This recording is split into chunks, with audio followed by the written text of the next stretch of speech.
কেমনে আমল রাখবেন শিখাই দিয়েছে। সকলে আমার সঙ্গে মনোযোগ দিয়ে শুনবেন।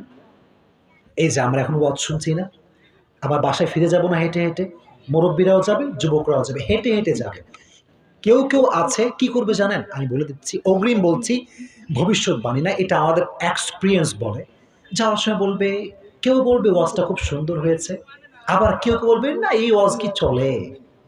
গীবত করতে করতে বাসায় ফিরে যাবে। আপনারা এগুলো করবেন না। যাওয়ার সময় মনে প্রাণে 4টা জিকির করবেন। সকলে আমার সঙ্গে পড়েন সুবহানাল্লাহ। আপনারা পড়েন না কেন ভাই? পড়েন না সুবহানাল্লাহ। সকলে পড়েন আলহামদুলিল্লাহ। সকলে আওয়াজ দিয়ে পড়েন লা ইলাহা ইল্লাল্লাহ। সকলে আওয়াজ দিয়ে পড়েন আল্লাহু আকবার।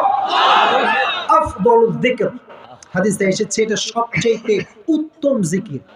এজন্য যখনই ফ্রি আছেন বেশি বেশি জিকির করবেন একজনের, তিনি কে?